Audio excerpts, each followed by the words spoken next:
오늘 우리에게 주시는 하나님의 말씀 창세기 6장 17절부터 22절까지 말씀입니다. 창세기 6장 17절부터 22절까지 말씀 저와 함께 한 절씩 교독하시겠습니다. 내가 홍수를 땅에 일으켜 무릇 생명의 기운이 있는 모든 육체를 천하에서 멸절하리니 땅에 있는 것들이 다 죽으리라. 그러니 너와는 내가 내 언약을 세우리니 너는 내 아들들과 내 아내와 내 며느리들과 함께 그 방주로 들어가고 혈육 있는 모든 생물을 너는 각기 암수 한 쌍씩 방주로 이끌어들여 너와 함께 생명을 보존하게 하되 새가 그 종류대로 가축이 그 종류대로 땅에 기는 모든 것이 그 종류대로 각기 둘씩 내게로 나아오리니 그 생명을 보존하게 하라. 너는 먹을 모든 양식을 내게로 가져다가 저축하라. 이것이 너와 그들의 먹을 것이 되리라. 노아가 그와 같이 하여 하나님이 자기에게 명하신 대로 다 준행하였더라. 아멘. 자, 알수록 알기 쉬운 성경 세계사 제5강, 오늘은 길가메시 서사시와 홍수 설화에 대해서 말씀을 드리도록 하겠습니다. 자, 우리가 지난 시간 어째서 하나님께서 이스라엘 민족에게 400년간의 이집트 노예살이를 허락하셨는가? 이 허락이라는 표현이 좀 그렇긴 한데 여하튼 우리가 많이 쓰는 표현이니까 일단 씁니다만, 자, 그들이 왜 이집트 400년 살이를 하였는가에 대한 그 질문에 대해서 그 당시 가장 강력했던 고 바빌로니아, 그러니까 함무라비 대왕이 다스렸던 그 시대의 영향에서 벗어나 그들에게 흡수당하지 않도록 그들에게 400년 동안 이집트 살이를 이제 글로 일종의 피난을 보내신 거죠. 왜냐하면 이집트 문명은 히브리인들에게는 어쩌면 그들에게 큰 관심이 없었기 때문입니다. 우리가 요셉의 이야기에서 나오다시피 이집트 사람들은 히브리인들과 교제하는 그것을 굉장히 터부시했죠. 일종의 부정적으로 여겼기 때문에 그쪽으로 쏙 피해 있으면은 그 고 바빌로니아의 강력한 함무라비 왕권으로부터 그들이 흡수당한 일이 방지하기 위해서 하나님께서 그 민족의 정체성을 지키고자 400년간의 일종의 이집트 도피 생활을 허락하셨다. 그렇게 저는 해석하는 겁니다. 그냥 여기저기 문맥을 맞춰봤을 때 그랬을 것 같아요. 자, 오늘은 5번째 시간으로 이 홍수 이야기와 그리고 길가메시 서사시에 대해서 말씀을 드리려고 합니다. 이 길가메시 서사시는 저처럼 이게 약간 좀 컬트적인 이야기에 관심 있는 분들은 정말 한 번 이상은 꼭 들어봤을 이야기입니다. 인류 최초의 역사, 수메르와 길가메시. 왜 최초의 신화라는 말이 왜 붙었냐면 이 점토판, 그러니까 길가메시 서사시라고 하는 이 수메르 문명의 점토판이 나온 연대가 기원전 2800년이에요. 그러니까 기원전 2800년대의 점토판에서 이런 이야기가 발굴되었기 때문에 이거는 일단 현재까지 나온 연대상으로는 인류 최초의 역사다. 그런 말들을 붙는 겁니다. 자, 그러면 이 길가메시 서사시 이 내용이 구체적으로 무엇인가? 자, 여기서 이제 조금 먼저 설명을 드리자면 이 길가메시라고 하는 인물은 약 기원전 27세기경의 사람이 맞아요. 그러니까 2700년대에 그 수메르 문명의 우루크라고 하는 도시의 제2왕조의 왕 중에 길가메시라는 사람이 있었다는 건 점토판에 나오는데, 오늘 살펴볼 이 길가메시 서사시라고 하는 이 서사, 이 이야기는 기원전 7세기경의 신바벨로니아 문명 때 만들어진 이야기입니다. 그러니까 그가 있었던 시기와 이 이야기가 만들어진 시기에는 약 2000년간의 간극이 있다는 거, 이거를 일단 구분을 해야 돼요. 안 그러면 이 서사시 자체가 기원전 28세기경의 이야기라고 우리가 착각하기 쉽기 때문입니다. 자, 그래서 이제 길가메시라고 하는 인물에 대해서는 이렇게 얘기할 수 있겠는데, 일단은 이 이름의 뜻이 아카드예요. 길가는 노인이라는 뜻이고 메시는 젊은이입니다. 노인과 젊은이. 그러니까 이 이름 안에 이미 굉장히 우화적인 내용이 담겨 있죠. 노인은 젊어질 수 없음을 암시하는 이름이라는 겁니다. 자, 이 사람은 우루크 제1왕조의 5번째 왕으로 약 기원전 2000년대 출토된 점토판에서 이름이 나온다고 합니다. 그래서 사람들이 아마도 실존 인물이지 않을까라고 해요. 그런데 거기에 나온 설명에 보면은 재위 기간이 127년이고 반인반신이다 라는 말이 나옵니다. 그러니까 그것도 가물가물한 거죠. 기원전 7세기경 만들어진 길가메시 서사시로 이 세계에 아주 널리 이름을 알린 인물이기도 합니다. 왜 컬트 쪽에서 관심이 많냐라고 얘기하면은 아마 뭐 애니메이션, 신화 이야기 혹은 막 그런 진짜 옛날 소설인데 퇴마록, 이우혁 씨가 지은 퇴마록 그런 이야기에 보면 이 사람 이름 다 나옵니다. 그 정도로 이쪽 계열에서는 되게 유명한 사람인데, 자, 이 길가메시 서사시의 줄거리를 간단히 요약하면 다음과 같습니다. 자, 이 길가메시라고 하는 우르크의 폭군이 있었습니다. 그래서 주민들이 신들에게 기도를 해요. 그러자 신들이 엔키두라고 하는 신의 사자, 정확하게는 그들이 이 어떤 엔키두라고 하는 존재를 만들어 가지고 이 길가메시와 싸우게 합니다. 근데 막 둘이 싸우고 보니까 서로 마음이 맞아요. 그래가지고 둘이 친구가 됩니다. 함께 여행을 떠납니다.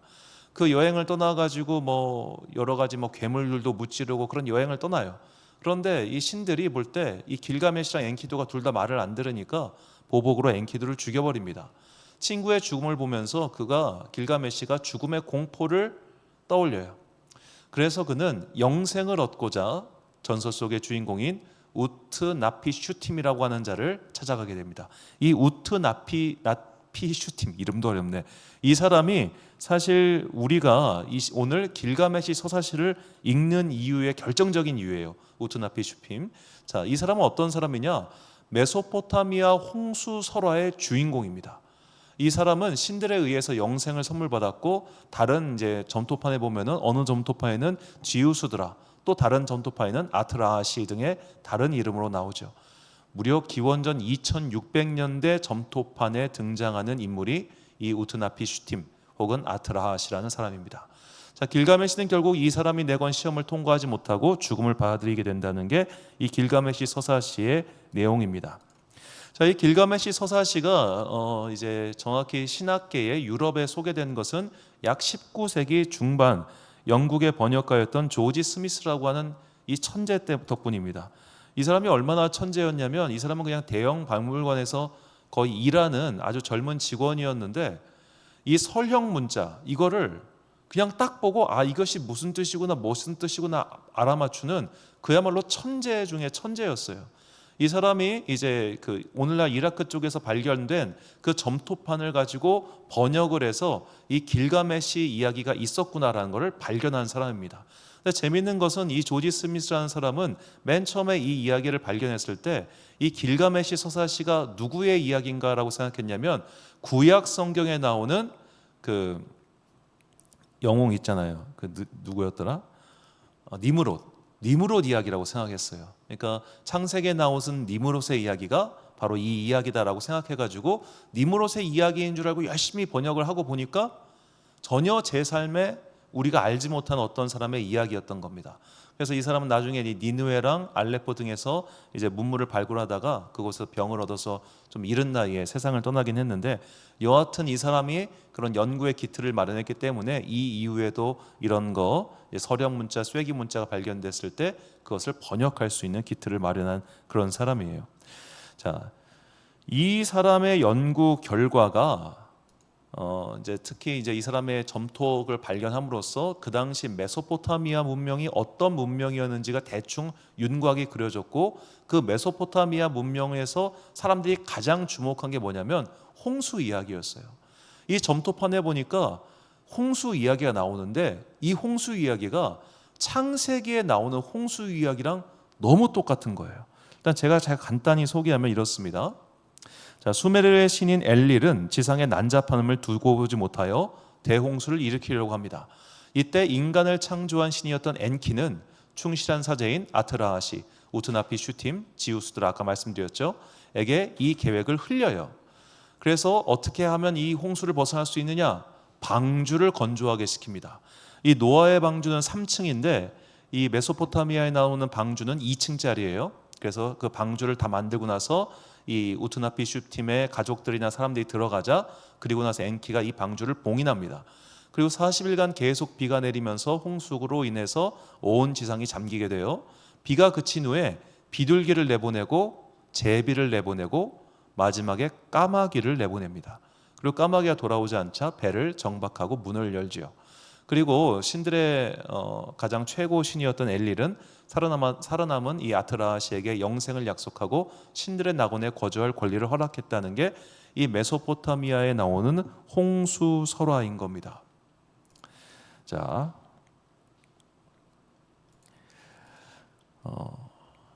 계속 자주 말씀드리지만 이 모세라고 하는 인물이 태어났던 시기, 그가 활동했던 시기는 가장 늦게 잡아도 기원전 1400년대입니다.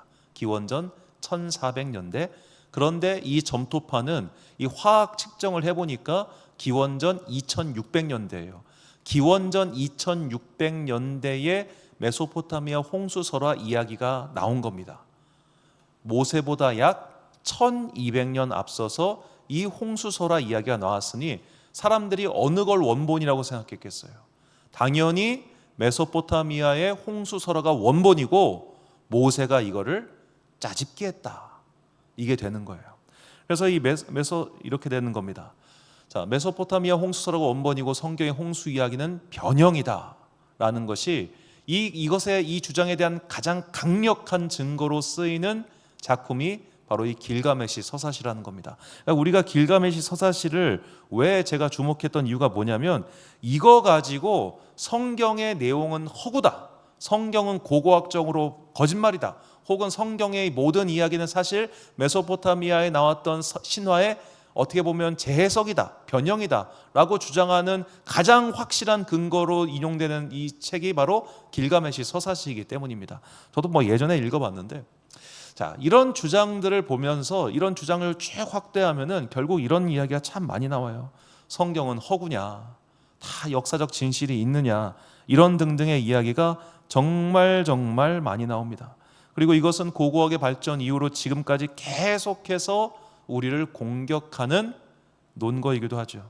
야, 홍해가 어딨냐? 그래, 홍해가 가라앉았으면 그 유물들이 나와야 될 것 같은데 유물들은 어디 갔냐?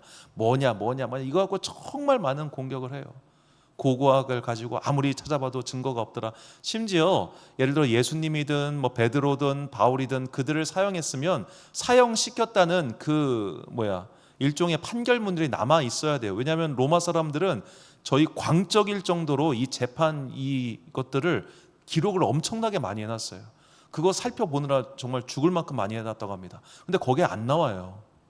그러니까 신약 시대를 연구하는 역사학자들 중에 예수가 실존 인물이 아니다라고 하는 사람도 상당히 많습니다.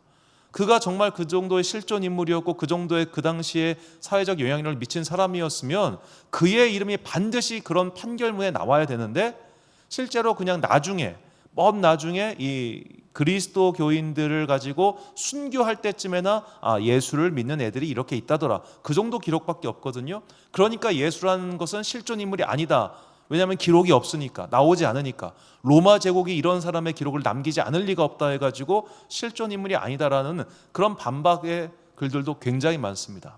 그러니까 고고학이 발전했던 18세기부터 이후에 이런 여러 가지 고고학적인 발굴을 통해서 그때부터 가능했던 이유는 오스만 투르크가 그전에는 거기를 다 지배하고 있다 보니까 이 유럽 사람들이 거기 들어갈 수가 없었어요. 그런데 오스만 투르크가 망하니까 그때부터 영국이 들어가고 프랑스가 들어가고 해가지고 거기서 온갖 것들을 다 발굴해내기 시작한 거예요. 근데 발굴을 하다 보니까 우리는 발굴팀에 들어갈 때 어떤 걸 기대했냐면 마치 그 트로이 전쟁의 그 흔적을 발견했던 것처럼 우리가 이제 거기에 들어가면 분명히 성경의 이야기들의 흔적을 발견할 수 있을 거야 라고 생각하고 기대하고 들어갔는데 발견이 안 된 거예요. 나오는 게 별로 없는 거야. 그래서 사람들이 굉장히 실망합니다.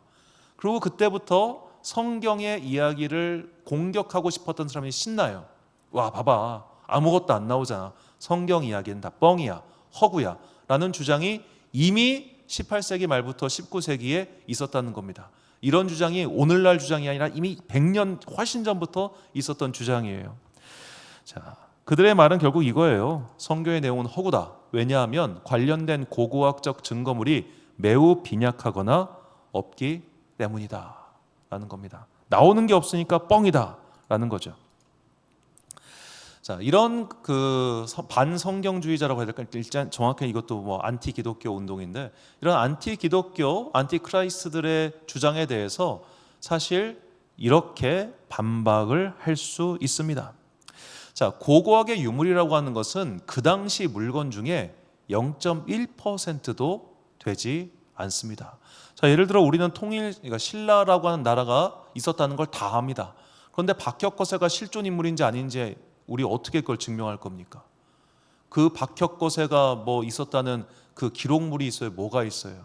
그 당시에 기원 전에 없잖아요. 그런데 우리는 그거 믿잖아요. 왜 그럴까요? 그게 모든 고고학이 막 수천 년 전의 일들을 다 증명해낼 수 없다는 걸 다 알기 때문입니다. 아니 당장 100년 전의 물건만 해도 지금 그게 남아있겠습니까?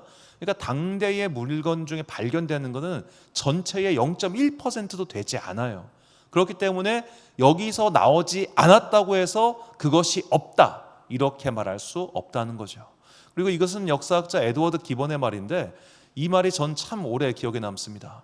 성경을 반대하는 이들은 성경에 대한 반박 증거가 하나만 나와도 그것을 가지고 성경을 가짜라고 치부한다. 반대로 성경의 이야기를 증명하는 유물은 아무리 나와도 인정하지 않는다.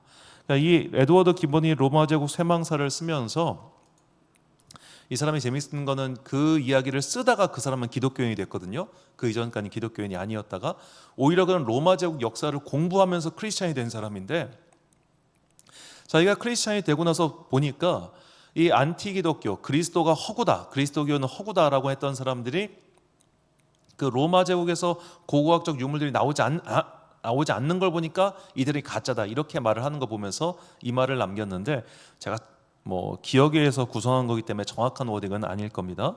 자, 여하튼 간에 이런 식으로 고고학적 유물이 나오지 않는다고 해서 성경의 이야기가 뻥이다라고 그렇게 말할 수 없다는 거예요. 그런데 오늘날 사람들은 아직도 그런 길가메시 서사시라든지 여러 가지 이야기를 통해서 야 봐봐 이것이 더 앞서니까 이것이 뻥이다 이렇게 말을 하는 거예요. 반대로 생각할 수는 없어요. 자, 노아의 이야기가 원본이에요. 그 원본을 가지고 이게 길가메시라고 하는 인물은 이 홍수 이후의 사람이란 말이에요. 그러면 그 원형의 이야기가 노아인데 그 노아의 이야기가 글로 가가지고 그렇게 우트파티 슈팀이라고 하는 이상한 이름으로 바뀌었다. 왜 그런 생각을 안 해요? 하나님께서 그들을 건져주셨어요. 그게 원형이에요. 그런데 그것이 세월이 흘러가지고 저쪽 나라로 건너가니까 그 이름이 엘린이라는 혹은 엔키라고 하는 괴상한 이름으로 변형돼가지고 마치 자기들의 신의 일인 양 그렇게 꾸몄다는 생각을 왜 못해요? 왜 꼭 그들이 먼저여야 되죠? 우리가 먼저라는 생각을 왜 안 하죠? 단순히 증거물이 나오지 않아서? 말했잖아요. 고고학적 증거물은 전체 0.1%도 되지 않는다고. 한때 제가 나중에 한번 기록물 찾아볼 텐데 이 다윗이라고 하는 인물이 실존 인물이 아니다라는 그런 많은 이야기들이 있었습니다. 이건 가짜야, 허구야. 마치 영국 신화에 나오는 아서왕이 아직도 실존 인물이냐 허구냐라고 싸우는 것처럼 다윗도 허구야라는 그런 이야기를 했어요. 왜 다윗이 허구냐? 고고학적으로 다윗이나 솔로몬에 대한 이름이 적혀있는 문건이 하나도 나오지 않았기 때문에 허구다라고 했습니다. 그러다가 20세기 말쯤에 한 비석이 발견이 돼요. 그 비석이 아수르와 그 북이스라엘과 아수르 간의 어떤 무역에 대한 그 석판 같은 거였는데 거기서 다윗의 후손들이라는 표현이 등장합니다. 그때부터 고고학자들이 다윗이 실제로 있을 수도 있겠구나라고 그렇게 말을 바꿔요. 그러니까 그 증거는 언제든지 나올 수 있고 혹은 나오지 않아도 상관이 없어요. 그것 때문에 있다 없다를 결정할 수 없다. 이게 중요하다는 겁니다. 우리가 그런 사람들의 주장 때문에 자꾸만 흔들릴 필요는 없다는 거예요. 자, 제가 그렇게 해서 그런 어떤 성경 이야기가 허구다라고 하는 사람들의 주장들을 계속 주목하다 보면 결국 이런 생각이 듭니다. 이런 분들은 믿을 이유를 찾기보다 믿지 않을 이유를 찾는 사람들이에요. 믿을 이유를 찾기보다 믿지 않을 이유를 찾는 사람들. 고고학적 증거든 뭐든 간에 이런 사람들 정말 많습니다. 우리가 눈을 들어보고 귀를 열어보고 하나님의 말씀을 들어보고 기도하면은 내가 믿어야 할 이유들이 많이 보여요. 그런데 믿기 싫은 사람들은 믿지 않을 이유를 너무나 잘 찾아내요. 이래서 안 믿어. 제일 많이 하는 게 뭐예요? 교회가 돈만 밝히는 것 같아. 목사 녀석들 다 썩은 놈들 같아. 아유 성도들 보니까 다 나쁜 짓만 하고 있는 것 같아. 야 교회 다니는 놈들이 더 나쁜 놈들이야. 이런 말 한두 번씩은 다 들어봤을 거예요. 왜 그래요? 믿기 싫은 거예요 사실은. 무슨 교회 다니는 사람이 더 나쁜 사람이에요. 통계를 한번 내보자고요. 말도 안 되는 이야기를 하고 있어. 자, 그런 식으로 말도 안 되는 이야기들을 왜 많이 할까요? 믿기 싫으니까. 다니기 싫으니까. 사실은 믿는 게 귀찮고 싫은 거예요. 신앙생활하기가 싫다 보니까 이 핑계 저 핑계 대면서 요렇게 뒤로 빠지는 겁니다. 야, 내가 유튜브 뒤져보니까 성경 이야기 다 뻥이래. 야, 봐봐, 이거 홍수 성경에 믿는 애들 다 꾸며낸 거야. 모세가 만들어낸 거야. 이런 식으로 말한다 이 말입니다. 자, 성경은 이런 자들을 가리켜서 어리석은 자라고 해요. 시편 14편 1절 말씀. 어리석은 자는 그의 마음에 이르기를 하나님이 없다 하는도다. 그들은 부패하고 그 행실이 가증하니 선을 행하는 자가 없도다. 자, 이 말인즉슨 아무리 고고학적으로 이런 게 나왔대. 자, 여러분, 성경을 믿지 못할 증거보다 성경을 믿을 만한 증거가 더 많다고요. 더 많아요. 그런데 이것도 기본이 한 말인데, 성경에 반대되는 증거 하나만 나와도 성경은 가짜라고 주장하는 사람들이 성경을 확신할 수 있게 만드는 증거 10가지가 나와도 그거 안 믿는다고. 사람들은 그 한 가지에만 주목해요. 하나만 틀려도 가짜다라고 말해. 아니 2000년 전에 누가 거짓말 썼을지 누가 알아요. 그런데도 가짜라고 주장한다 이 말이에요.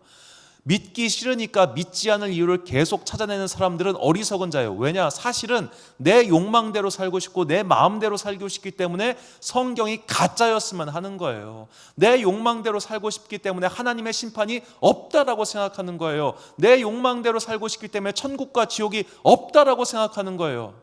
자꾸만 부인하고 싶고 부정하고 싶은 그 마음은 사실은 어떠한 답변을 내놔도 그 사람들은 믿지 않습니다. 이런 답을 내놔도 저렇게 도망가고 저런 답을 내놔도 이렇게 도망가요. 결국 그들은 뭐냐? 설득되지 않더라고요. 자, 그렇다면 우리가 이런 시간에 왜 이런 걸 배워야 되는가? 자, 이단이나 사이비가 우리를 다가와서 유혹을 할 때가 있을 겁니다. 그런데 보통은 그런 사람들이 그런 말 하면 다 걸러듣게 됩니다.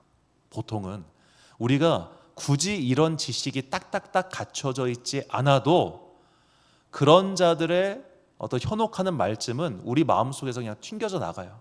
근데 거기에 누가 현혹될까요? 교회 다니기 싫은 사람, 교회 옮기고 싶은 사람, 목사가 마음에 안 드는 사람, 성도가 이렇게 저렇게 싫은 사람들, 그런 사람들은 그거를 핑계 삼아서 팅 하고 가버리는 겁니다. 거기에 끌려가는 게 아니라 그거를 핑계 삼아 여기서 도주하는 것에 불과해요. 교리교육 아무리 해봤자 사실은 그런 걸 한다고 해서 그들의 마음이, 교회에 마음 떠난 사람의 마음이 돌아오지 않더라고요. 그럼 왜 배워야 되는가? 결국에는 믿는 사람들을 위해서예요. 자꾸만 이런 공격이 들어와가지고 우리 마음을 힘들게 하니까, 자꾸만 기독교의 진리가 허구라고 하고 성경의 이야기가 가짜라고 하는 사람들 때문에 우리가 마음이 힘들어지기 때문에 우리를 보호하기 위해서 변증학이 있었던 겁니다. 그렇게 변증학으로 저 이단들 사이비들 깨부순다고 해서 그들이 돌아왔느냐? 그런 역사가 없어요. 그럼 변증학이 왜 있어야 되느냐? 믿는 자들을 지키는 울타리로서 필요한 겁니다. 우리가 이렇게 성경에 관련된 여러 가지 고대사를 배우는 이유도 우리를 지키기 위한 믿음의 울타리를 세우는 거예요. 이렇게 열심히 준비를 하면서 이런 그 드라마의 한 대사가 떠올랐습니다. 요새 아주 회자되고 있는 것 같은데, 악은 이토록 거침없이 자신의 길을 가는데 어째서 선은 끊임없이 자신을 증명해야 하는가? 거침없이 자신의 길을 가는데 선은 끊임없이 자신을 증명해야 되는가? 참 우리 기독교 복음과도 매우 일맥상통한 이야기라고 생각합니다. 우리는 끊임없이 증명을 요구받습니다. 악한 자들은 걷자라고 이야기하고 막 손가락질합니다. 여기서 이거 보니까 가짜, 저거 보니까 가짜라, 이거 보니까 허구라고 공격을 하죠. 그럼에도 불구하고 우리가 끊임없이 증명해야 되는 이유는 우리가 선한 길을 가고 있기 때문이고, 바꿔 말하자면 선한 길을 끝까지 가는 건 그만큼 어렵다는 거예요. 그만큼 어렵다는 거. 이 어려운 믿음의 길을 가기 위한 나침판과 지도로서 성경이 우리에게 주어졌고, 그 성경을 믿는 믿음으로 말미암아 우리는 끊임없이 이 길을 흔들리지 않고 걸어갈 수 있게 되는 겁니다. 자꾸만 우리의 믿음을 흔들려고 하는 여러 가지 세상에 요런 주장들, 저런 주장들, 요것이 발견됐다, 저것이 발견됐다, 그런 말들에 현혹되지 마시고 우리가 믿고 받아온 것들을 끝까지 지켜가기를 간절히 소망합니다. 결단의 말씀 디모데후서 3장 14절과 15절 말씀 함께 봉독하겠습니다. 시작. 그러나 너는 배우고 확신한 일에 거하라. 너는 내가 누구에게서 배운 것을 알며 또 어려서부터 성경을 알았나니 성경은 능히 너로 하여금 그리스도 예수 안에 있는 믿음으로 말미암아 구원에 이르는 지혜가 있게 하느니라. 아멘. 사랑하는 지혜빛 광성교회 성도 여러분, 그리고 이 예배 함께 드리고 계신 귀한 주님의 자녀 여러분, 애당초 믿을 생각이 없는 사람들, 그리스도교를 공격할 마음이 가득한 자들에게는 아무리 반대 증거를 내밀어봤자 그들은 믿지 않을 이유를 찾지 믿을 이유를 찾는 사람들이 아닙니다. 자, 우리 이제 그런 자들은 일단 차치하고 우리 자신부터 돌아봅시다. 나는 믿을 이유를 찾는 사람입니까? 믿지 않을 이유를 찾는 사람입니까? 자꾸만 부인하고 도망치는 사람입니까? 아니면 받아들이고 자신을 바꾸려고 하는 사람입니까? 어떤 삶을 선택하느냐에 따라서 우리의 끝은 매우 달라질 것입니다. 성경 말씀은 틀림이 없고 하나님의 계획은 이루지 못함이 없음을 신뢰하시고 믿지 않을 이유를 찾으며 자꾸만 핑계대고 도망치는 그런 습관을 버리고 이제는 그 말씀에 순종해서 자신을 조금씩 바꿔가고 오늘과 다른 내일의 삶을 추구하는 그렇게 달려가는 여러분과 제가 되시기를 주님의 이름으로 축원합니다. 기도하겠습니다. 사랑과 은혜가 풍성하신 아버지 하나님, 어리석은 자들은 자꾸만 믿지 않을 이유를 찾고 주님의 뜻을 따르는 자들은 이름으로써 내가 믿는 그 믿음의 이유를 찾는다는 것, 그것을 깨닫게 해주시니 감사합니다. 우리가 이렇게 열심히 공부해야 되는 것은 악은 끊임없이 거침없이 진격하고 있지만 선은 항상 자신을 증명하기 때문임도 깨닫게 해주시니 감사합니다. 이러한 과정 등을 통하여 우리의 믿음이 더욱더 굳건한 진리의 반석에 올라가게 하여 주시옵시고 언젠가 우리가 그 반석 위에 서 있을 때 그 반석을 찾아 헤매는 자들에게 구원의 밧줄을 던질 수 있는 주님의 도구가 되게 하여 주옵소서. 오늘도 우리 안에 그 믿음의 뜨거움을 허락하여 주사 우리가 더욱더 단단하게 그 믿음의 반석 위에 붙들려 있기를 간절히 소망하오며 이 모든 말씀 우리 구주 예수 그리스도의 이름으로 기도드립니다. 아멘.